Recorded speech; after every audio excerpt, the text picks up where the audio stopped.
Era segunda-feira quando os pés descalços de Miguel pisaram novamente no pátio da Escola Municipal Professora Helena Andrade. Pés pequenos, de criança de 9 anos, rachados nas laterais pelo frio da madrugada, mas limpos. Tão limpos que brilhavam sob a luz ainda tímida das 7 da manhã. Não havia uma mancha de barro, nenhum resquício de terra entre os dedos.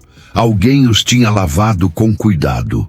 Alguém tinha esfregado, enxaguado, secado. Isso, para quem sabia ver, dizia muito mais do que a ausência de sapatos. O uniforme azul marinho estava surrado nas bordas, puído nos cotovelos, com remendos discretos feitos à mão nas mangas. Mas o tecido estava limpo, passado a ferro, com vincos perfeitos nas calças. O cabelo preto de Miguel, molhado, escorria pequenas gotas que desciam pelo pescoço fino e desapareciam dentro da gola da camisa. Ele segurava com as 2 mãos uma mochila verde musgo desbotada, com rasgos nas alças remendados com linha grossa. A mochila parecia pesada demais para os ombros magros daquele menino. Ele a carregava com as 2 mãos, junto ao peito, como quem carrega algo frágil, valioso, sagrado. Ninguém precisava perguntar. Todos já sabiam. Miguel Oliveira da Silva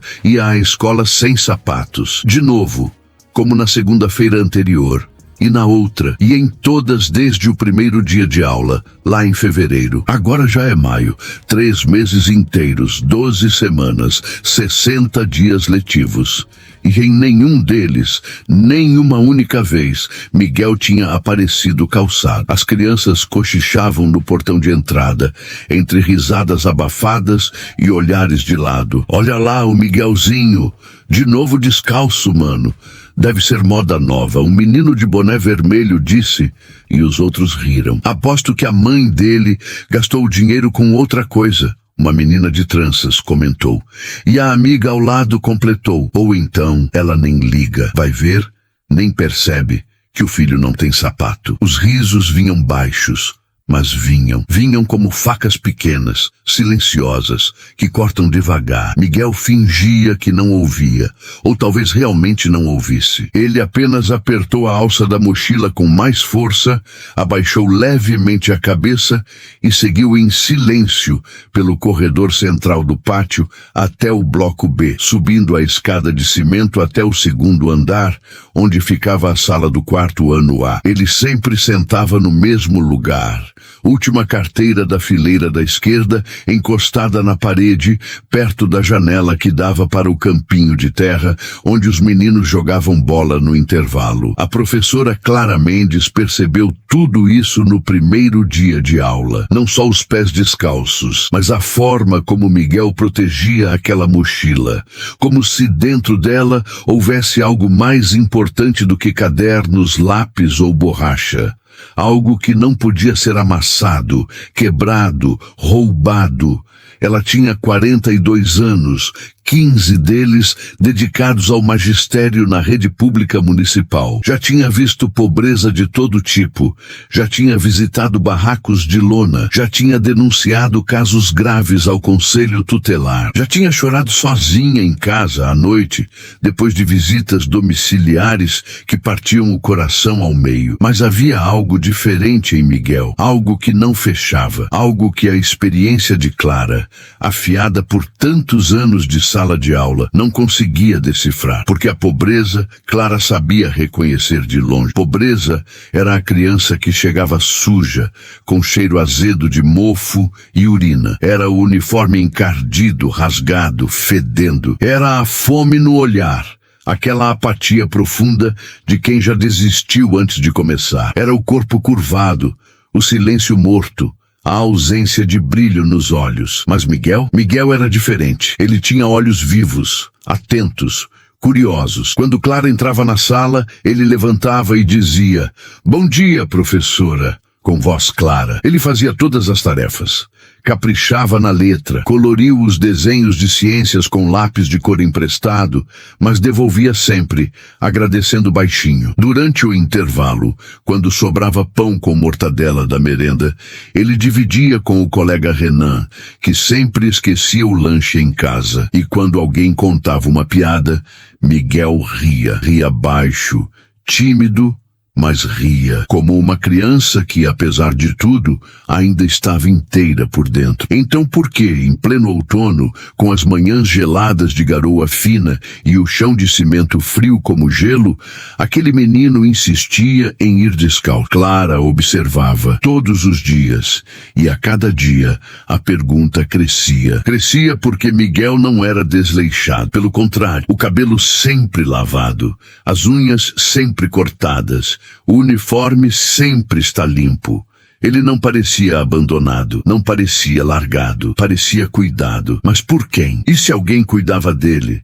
Por que não cuidava dos pés? Na quinta-feira daquela mesma semana, a diretora Sônia Ferreira convocou Clara para uma reunião emergencial. A salinha da direção era apertada, cheirava a café requentado e papel velho, com uma mesa de fórmica imitando madeira e 2 cadeiras de plástico verde. A diretora era uma mulher de 50 e poucos anos, cabelo curto tingido de preto, óculos de grau grosso, voz cansada de tanto repetir as mesmas brigas, assinar os mesmos relatórios, apagar os mesmos incêndios. Ela foi direto ao ponto. Olha, Clara, eu não quero ser insensível, mas isso já passou do limite. Ela bateu com a caneta na mesa. O menino está descalço há mais de 2 meses. 2 meses, Clara. Não é uma semana, não é um descuido. É todo santo dia. Você visitou a família? Clara mexeu nas mãos incomodada. Ainda não, Sônia, mas eu queria entender melhor antes de... Entender o quê? A diretora cruzou os braços, numa postura que Clara conhecia bem. Era a postura de quem já tomou a decisão e só está avisando por formalidade. A mãe não compra um chinelo de R$ 5 para o filho. Isso é negligência. Ponto. Ou você aciona o conselho tutelar até sexta-feira, ou eu aciono. Clara sentiu o estômago revirar. Ela sabia que a diretora estava certa tecnicamente. A lei era clara. Criança sem sapato em pleno inverno configurava negligência. Mas havia algo profundo e indefinível, que impedia Clara de agir tão rápido. Algo no jeito como Miguel sorria quando entregava o dever de casa caprichado. Algo na letra bonita, redonda, nos cadernos sem orelha, na forma como ele agradecia pelo lanche extra que Clara levava escondido na bolsa. Me dá uma semana, Clara pediu, a voz firme mas suave. Só uma. Deixa eu ir lá, ver a casa, conversar com a mãe, entender o que está acontecendo de verdade. A diretora suspirou fundo, tirou os óculos, esfregou os olhos vermelhos de cansaço. 1 semana, Clara. 7 dias. Não mais que isso. Se até lá você não resolver, eu resolvo. Clara saiu dali com o peito apertado.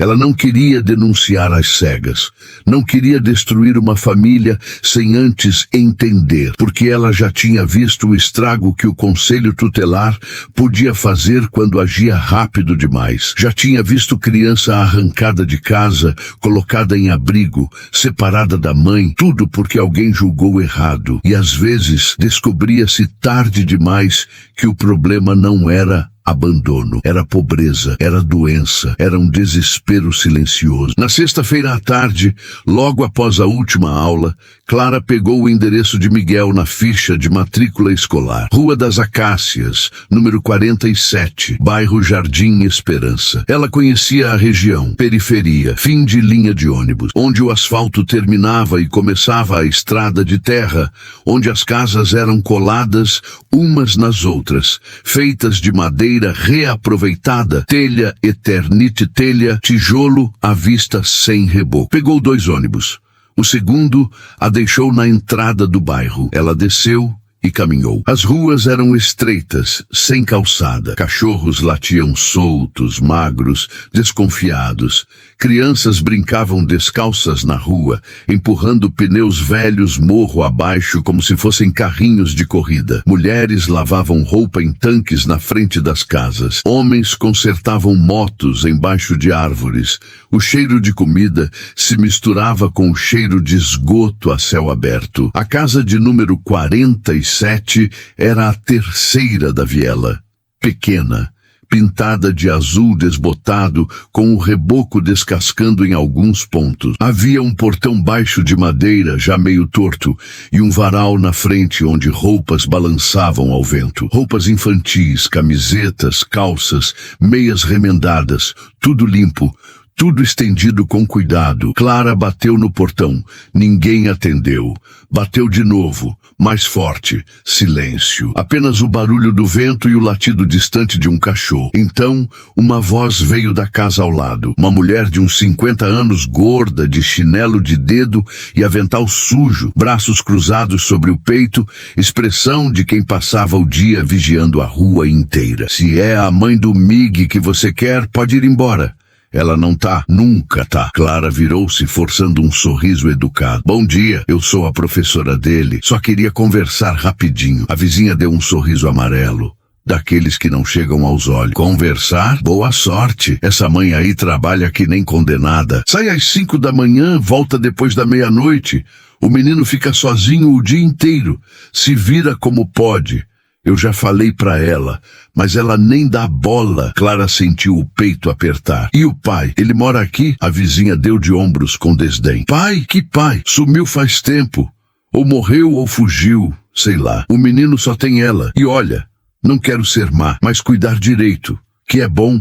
Ela não cuida não. Clara agradeceu, tentando esconder o desconforto, e pediu licença para dar uma olhada ao redor. A vizinha não se opôs, até incentivou com um gesto largo da mão. Pode olhar, vê você mesma o abandono. Clara empurrou o portão de madeira. Ele gemeu nas dobradiças enferrujadas, mas abriu. O quintal era pequeno, de terra batida, mas varrido. Nenhum lixo espalhado, nenhum mato alto, nenhuma garrafa quebrada, nenhum resto de entulho.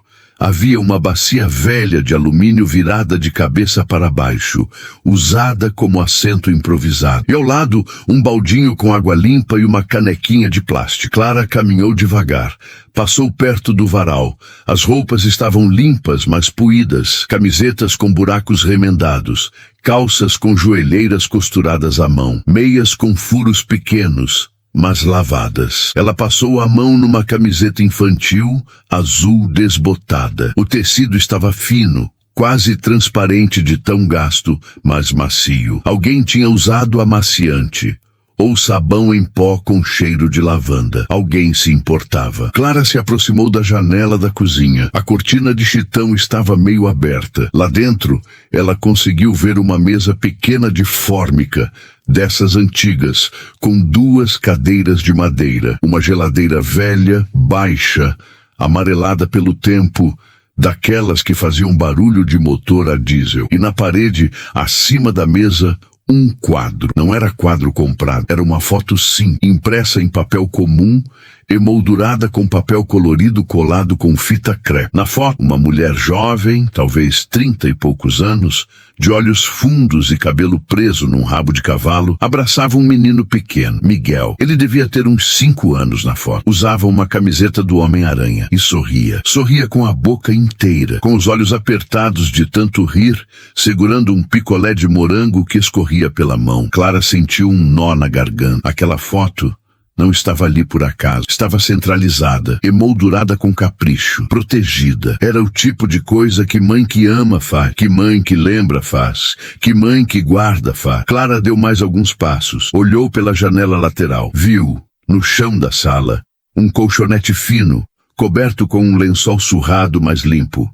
Ao lado, uma pilha de cadernos. E em cima da pilha, um estojo de lápis de cor. Clara reconheceu. Era o estojo que a escola tinha doado no começo do ano. Ela voltou para a rua. Agradeceu a vizinha e foi embora. Mas a cabeça não parava de rodar, não parava de processar. Se a mãe não ligava, porque as roupas estavam lavadas, porque o quintal estava varrido, porque aquela foto emoldurada com tanto carinho na parede, porque o colchonete arrumado, os cadernos empilhados, o estojo guardado. Algo não batia, algo estava errado. Ou melhor, algo estava certo demais para ser negligência. Na segunda-feira seguinte, Clara chegou à escola meia hora mais cedo. Queria observar Miguel de perto, queria ver detalhes, queria entender. E foi então, enquanto arrumava os livros na mesa da sala de aula, que viu. Miguel entrou como sempre quieto, cumprimentando baixinho. Sentou na última carteira, abriu a mochila, tirou o caderno de matemática. E então, antes de fechar a mochila, ele ajeitou algo lá dentro, algo que estava embrulhado num pano velho. Ele reposicionou-se com cuidado, quase com reverência, e só então fechou o zíper devagar. Clara fingiu organizar uns papéis, mas manteve o olhar atento. Durante a aula de português, Miguel foi chamado ao quadro. Ele deixou a mochila embaixo da carteira, mas antes de levantar, olhou para ela. Um olhar rápido, checando, como quem deixa algo valioso sem vigilância. No intervalo, Clara viu algo ainda mais revelador. Um grupo de meninos chamou Miguel para jogar bola. "Bora, Mig, você fica no gol." Miguel sorriu, mas balançou a cabeça. "Não posso, gente. Tenho que ficar aqui." Um dos meninos insistiu. "Por que, cara? Você nunca joga." Miguel olhou para a carteira onde a mochila estava e respondeu baixinho: "Preciso cuidar das minhas coisas. Cuidar das minhas coisas." Como se a mochila fosse viva, como se dentro dela houvesse algo que respirava, que sentia, que precisava de proteção. Clara decidiu ir mais fundo. Naquela tarde ela voltou à casa de Miguel, mas dessa vez decidiu entrar. Bateu na porta de madeira. Ninguém respondeu. Testou a maçaneta. Estava aberta. No bairro, portas trancadas eram raras, ou não havia o que roubar, ou a comunidade se conhecia tanto que roubo era questão de honra, não de cadeado. "Alô, dona Joana? Sou a professora Clara do Miguel. Posso entrar?" Silêncio. Clara respirou fundo, empurrou a porta devagar. A dobradiça rangel. Ela entrou. A sala era minúscula, não devia ter mais de 10 metros quadrados. Um sofá velho de 2 lugares, estofado marrom rasgado nos braços, cobertor com um lençol estampado de flores desbotadas. Uma mesinha de centro, feita de caixote de feira pintado de branco, com uma Bíblia em cima. A Bíblia estava gasta, com a capa solta, páginas marcadas com pedaços de papel. O chão era de cimento queimado, mas varrido. Nenhum cisco, nenhum resto de comida, nenhuma bagunça. Clara caminhou até a cozinha. Era ainda menor que a sala. Um fogão de 2 bocas, uma pia de cerâmica rachada, a geladeira velha, barulhenta. Clara hesitou. Sabia que estava invadindo, sabia que estava cruzando uma linha, mas algo mais forte a empurrava, a necessidade de entender, de ver, de saber. Ela abriu a geladeira, vazia, ou quase. Só havia 3 marmitas de plástico transparente, empilhadas com cuidado, cada uma com uma etiqueta de papel branco colada com fita crepe. A letra era irregular, trêmula, mas legível. Miguel café, Miguel almoçou, Miguel janta. Clara pegou uma das marmitas, a de cima, abriu a tampa. Dentro, arroz branco, feijão, 2 pedaços pequenos de linguiça e uma colher de farofa. Tudo frio, mas preparado, separado em porções, etiquetado com nome. Clara fechou a marmita devagar, como quem fecha algo sagrado. Colocou de volta na geladeira. O peito doía. Doía porque a ficha estava caindo. Mãe negligente não faz isso. Mãe negligente não separa a marmita, não escreve nome, não planeja refeição. Clara olhou ao redor. A pia estava limpa, sem louça suja. A mesa tinha uma toalha de plástico xadrez, puída, mas sem manchas. E em cima da mesa, um bilhete, papel de caderno dobrado ao meio. Clara pegou, desdobrou, leu. "Mig, esquenta no micro-ondas, 2 minutos. Não esquece de comer a salada que tá na tigela." Beijo, mãe. Clara sentou na cadeira da cozinha. As mãos tremiam. A respiração estava curta, porque agora estava claro, absolutamente claro. Aquela não era uma mãe ausente. Era uma mãe presente de um jeito invisível. De um jeito que ninguém via. De um jeito que o mundo não valorizava. Mas então a pergunta voltava. Por que o menino ia descalço? Clara saiu da casa em silêncio. Fechou a porta. Foi embora. Mas a cabeça fervilhava de hipóteses. Talvez a mãe não tivesse dinheiro, talvez estivesse pagando dívida, talvez estivesse doente, talvez foi na quinta-feira que a bomba estourou. O professor Marcelo, de Educação Física, entrou na sala dos professores durante o intervalo. Alto, magro, de bermuda e apito pendurado no pescoço, ele pegou um copo de café e soltou sem filtro, como quem joga fofoca na roda. Clara, você já viu a mãe do Miguel? Aquela que trabalha de faxineira? Clara ergueu os olhos do caderno que corrigia. Ainda não consegui falar com ela pessoalmente. Por quê? Marcelo baixou a voz, mas não o suficiente para ser discreto. Porque outro dia eu passei perto da casa dela. Vi uma garrafa no lixo. Garrafa, Clara. Você entende? Clara sentiu o sangue gelar. Bebida? Marcelo deu de ombros, com aquele ar de quem já decidiu a verdade antes de investigar. Pobre, mais garrafa, né? Você sabe como é. Provavelmente gasta o dinheiro com isso e esquece do filho. A sala ficou em silêncio. Alguns professores olharam curiosos. Outros baixaram a cabeça fingindo não ouvir. Clara não respondeu, mas por dentro algo se revoltou. Ela não ia aceitar uma acusação dessas sem provas. Naquela tarde, depois da aula, Clara voltou à Rua das Acácias. Foi direto ao lixo da casa de Miguel. Havia 2 sacos plásticos pretos amarrados. Clara olhou ao redor. Ninguém na rua. Abriu o primeiro saco. Restos de comida. Embalagens vazias de macarrão. Caixinha de leite. Abriu o segundo e lá estava a garrafa. Garrafa de vidro transparente, sem rótulo. Clara pegou nas mãos. Virou contra a luz do poste e viu, no fundo, resquício de líquido. Grosso, roxo, xarope. Clara saiu correndo, literalmente. Correu até a farmácia mais próxima, 3 quarteirões adiante. Entrou ofegante. O farmacêutico, um senhor de óculos e jaleco branco, ergueu as sobrancelhas. Posso ajudar? Clara mostrou a garrafa. O que é isso?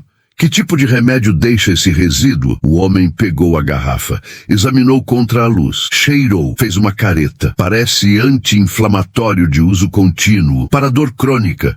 Geralmente receitado para artrite, tendinite, essas coisas. Artrite? Isso. O farmacêutico devolveu a garrafa. Quem usa geralmente trabalha com esforço repetitivo. Faxineira, costureira, pedreiro, esse tipo de coisa. É remédio caro, viu? Não tem no SUS. Clara saiu da farmácia com as pernas bambas. Sentou num banco de praça ali perto. Ficou olhando para a garrafa. E tudo começou a se encaixar. A mãe de Miguel era faxineira. Trabalhava com as mãos, sentia dor crônica, dor que exigia remédio caro, remédio que ela comprava arrancando do próprio bolso, remédio que talvez consumisse o dinheiro que sobraria para sapatos. Clara voltou para casa. Não consegui jantar, não consegui dormir. Ficou a noite inteira pensando, revirando, montando o quebra-cabeça. No dia seguinte, sexta-feira, Clara fez algo que nunca tinha feito. Faltou a primeira aula. Pediu para a coordenadora cobrir. Pegou o ônibus às 5:30 da manhã. Foi até a Rua das Acácias. Ficou escondida atrás de uma árvore. Na esquina, esperou. Às 6 horas em ponto, a porta da Casa Azul se abriu. E saiu uma mulher.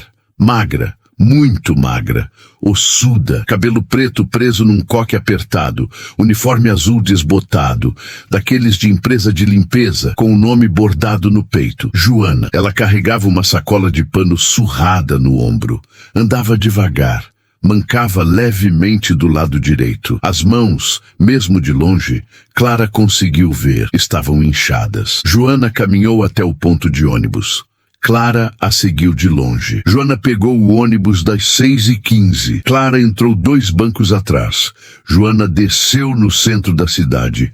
Clara desceu também. Joana entrou num prédio comercial, alto, espelhado. Clara esperou na calçada. Olhou para cima. Viu pela janela do 2º andar Joana vestindo luvas amarelas de borracha, pegando balde, esfregão, pano, faxineira. Joana limpava escritórios. Clara ficou ali, parada na calçada, vendo aquela mulher magra, curvada, com as mãos inchadas, esfregando o chão de um lugar onde ela nunca seria vista, onde ela seria invisível, apenas mais uma. Apenas a moça da limpeza. E Clara chorou. Chorou ali mesmo, na calçada, no meio da cidade, acordando, com gente passando, ônibus buzinando, o dia começando. Chorou porque entendeu. Entendeu que tinha julgado, que tinha desconfiado, que quase tinha denunciado, que quase tinha destruído a vida de uma mulher que fazia o impossível, que preparava marmita com as mãos doendo, que trabalhava 12, 14 horas por dia, que amava o filho de um jeito silencioso, invisível, um jeito que o mundo não via. Não aplaudia, não reconhecia, mas ainda faltava a pergunta: por que Miguel ia descalço? A resposta veio na sexta-feira seguinte, a última sexta-feira antes do prazo da diretora acabar. Clara tomou uma decisão. Ia seguir Miguel. Ela esperou escondida atrás de uma árvore na frente da escola. Às 5h30 da tarde, quando a última turma saiu, Miguel apareceu, mochila nas costas, pés descalços. Ele não foi direto para casa. Andou na direção oposta. 3 quarteirões. 4. 5. Clara o seguiu de longe. Miguel entrou num prédio. O mesmo prédio onde Joana trabalhava. Clara esperou 5 minutos. Entrou. O segurança estava distraído, mexendo no celular. Ela subiu pela escada de serviço devagar, tentando não fazer barulho. 2º andar. Corredor de granito cinza, encerado, brilhante. Portas de vidro. Placas. Escritório de Contabilidade Silva e Associados. Advocacia Mendes. Consultório odontológico. E lá, no fim do corredor, uma porta entreaberta, sem placa, depósito de limpeza. Clara se aproximou das pontas dos pés. Espiou pela fresta. Miguel estava lá dentro, sozinho. Ele tirou a mochila das costas, colocou no chão, abriu o zíper devagar e tirou algo de dentro. Algo embrulhado num pano velho, xadrez. Clara prendeu a respiração. Miguel desembrulhou com cuidado, como quem desembrulha presente. E Clara viu um par de sapatos. Sapatos femininos, pretos, simples, de salto baixo, amarrados com cadarço. Tamanho pequeno, velhos, puídos, mas limpos. Miguel colocou os sapatos em cima de uma prateleira de metal. Pegou um pano que estava ali perto. Pegou uma latinha pequena, graxa, abriu, passou o dedo e começou a engraxar os sapatos. Devagar, com cuidado, passando o pano em movimentos circulares, soprando para tirar o pó, ajeitando os cadarços, limpando as laterais, polindo a frente. 1 vez, 2, 3. Quando terminou, os sapatos brilhavam. Miguel sorriu. Um sorriso pequeno, tímido, mas verdadeiro. O tipo de sorriso de quem termina um trabalho importante. Ele colocou os sapatos dentro de um armário de metal, com cuidado, como quem guarda joias. Fechou, pegou a mochila vazia e saiu. Clara ficou paralisada, coração batendo rápido, mãos suando. Quando Miguel desceu as escadas, ela entrou no depósito, foi até o armário, abriu, pegou os sapatos e viu, dentro do sapato direito, dobrado com cuidado, quase escondido, um pedaço de papel de caderno, arrancado, amassado nas pontas, escrito com lápis. Clara desdobrou e leu: Mãe, achei esse sapato na doação da igreja domingo passado. O tio Jô, o segurança, me emprestou a graxa dele. Eu venho aqui todo dia depois da aula para engraxar. Engraxei direitinho. Tá brilhando. Seus pés merecem descansar. Eu sei que você trabalha muito e que dói. Eu aguento ir sem sapato.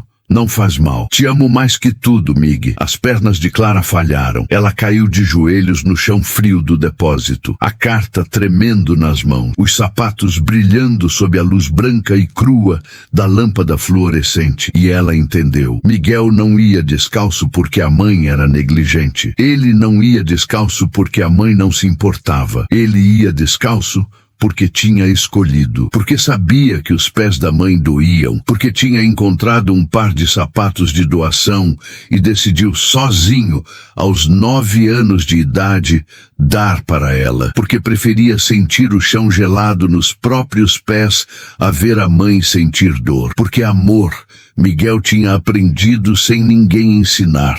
Não era sobre ter, era sobre dar, era sobre carregar a dor sozinho para que o outro não precisasse. Dignidade, Clara percebeu ali, ajoelhada naquele depósito de limpeza, não se veste, se carrega. Ela chorou, chorou como nunca tinha chorado na vida. Chorou por Miguel, por Joana, por todas as famílias invisíveis que amavam em silêncio, que se sacrificavam sem plateia, que resistiam sem aplausos. Chorou porque o mundo julgava. O mundo via pés descalços e concluía: abandono. O mundo via pobreza e concluía: desleixo.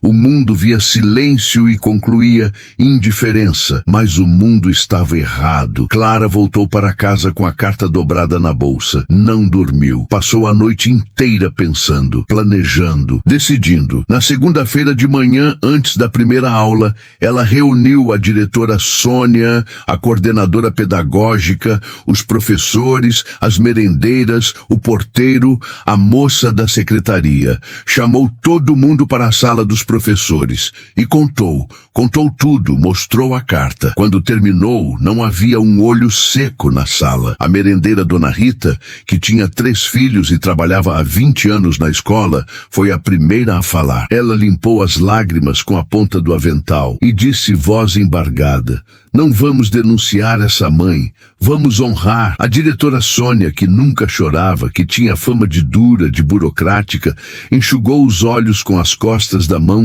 e perguntou, voz rouca: o que você sugere, Clara? Clara respirou fundo. Vaquinha. Discreta, sem expor Miguel, sem humilhar Joana, sem caridade que envergonha. Só uma ajuda, um reconhecimento, um gesto que diga: nós vemos você, nós honramos você. Dona Rita foi a primeira. Tirou R$50 da carteira. Eu dou isso. É pouco, mas é o que eu tenho. O porteiro, seu Manuel, foi o segundo. Tirou R$30 do bolso. Eu dou também. Um professor, outro, a secretária, a coordenadora, a diretora. Em 3 dias foram arrecadados R$2.400. Clara comprou um envelope bonito, daqueles de papel craft. Colocou o dinheiro dentro. Contou nota por nota. Escreveu uma carta. Joana, a escola viu. E a escola honra. Esse dinheiro não é esmola, é reconhecimento. Reconhecimento pelo que você faz todo dia, mesmo com dor, mesmo com cansaço, mesmo invisível. Você cria um menino extraordinário, um menino que ama de um jeito que nenhum adulto ensinou. Ele aprendeu com você. Você não está sozinha, nunca esteve. Com admiração profunda e eterna, professora Clara e toda a equipe da escola professora Helena Andrade. Na sexta-feira à noite, Clara bateu na porta da casa azul desbotada. Eram quase 8 horas. Joana tinha acabado de chegar do trabalho. Ela abriu a porta. Uniforme azul sujo de pó, cabelo escapando do coque, olhos fundos, vermelhos de cansaço, mãos inchadas, tremendo levemente. Boa noite, Clara disse, voz suave. Eu sou a professora do Miguel, Clara Mendes. Joana arregalou os olhos, assustada. Aconteceu alguma coisa? Ele tá bem? Ele tá em casa, eu acabei de ver ele tá ótimo. Clara interrompeu, sorrindo. Vim aqui por outro motivo. Entregou o envelope. Joana pegou, desconfiada. O que é isso? Abre. Joana abriu. Viu o dinheiro. Começou a contar. Parou. Olhou para Clara, voltou a contar.